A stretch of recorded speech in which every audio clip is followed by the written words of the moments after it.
Overriding a parent page item in InDesign doesn't break the link entirely. That's not a bug, it's a powerful feature. Let me show you how it works and how to use it to your advantage. When you override master page items, you don't completely detach those objects from their master page parents or counterparts.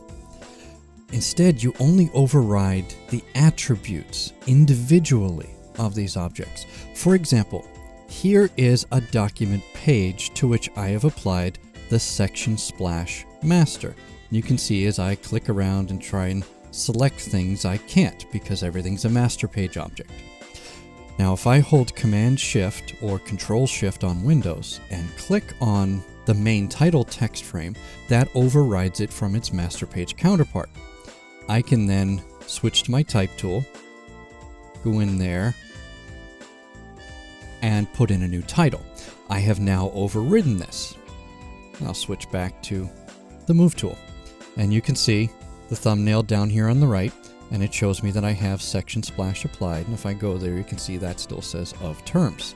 Now I've overridden this. I've changed the text in there. But watch what happens if I select the copy of the frame or the parent of the frame on the master page and I change its background color. That instantly changes it on the document page as well, even though that object is overridden.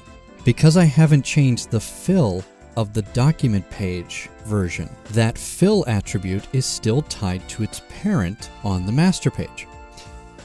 Same way if I add a border.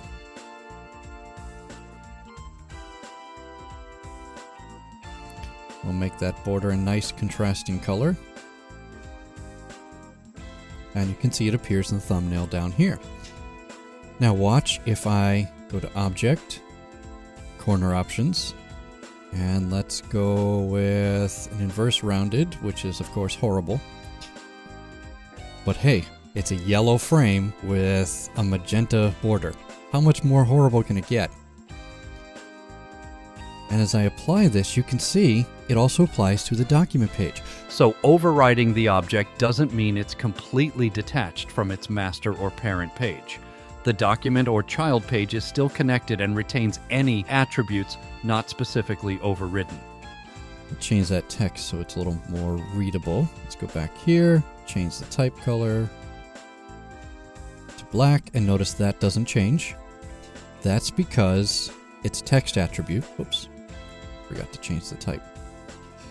And I changed the text. So when I overrode this and I changed the content of the frame, that separates the content from its master's content. But the frame attributes, transparency, fill, stroke, corners, drop shadow, outer glow, other effects, all that stuff, position even. Position is the same, and rotation. All of that is still tied to the master, so any changes I make to that object on the master will still apply to these overridden objects in the document page. So, overriding a parent page object in InDesign doesn't mean you're breaking the connection entirely, and that's actually a good thing. You still benefit from global updates, shared object styles, and consistent layout control, while also having the flexibility to tweak each instance as needed. It's one of the features that makes InDesign so powerful for complex documents. If you found this helpful, give the video a like and hit subscribe so you don't miss the upcoming tutorials. I've got more deep dives coming, including smarter uses of object styles, advanced text frame control, and even ways to automate layout updates. Until next time, may your bleeds be wide and your pre-flight panel green.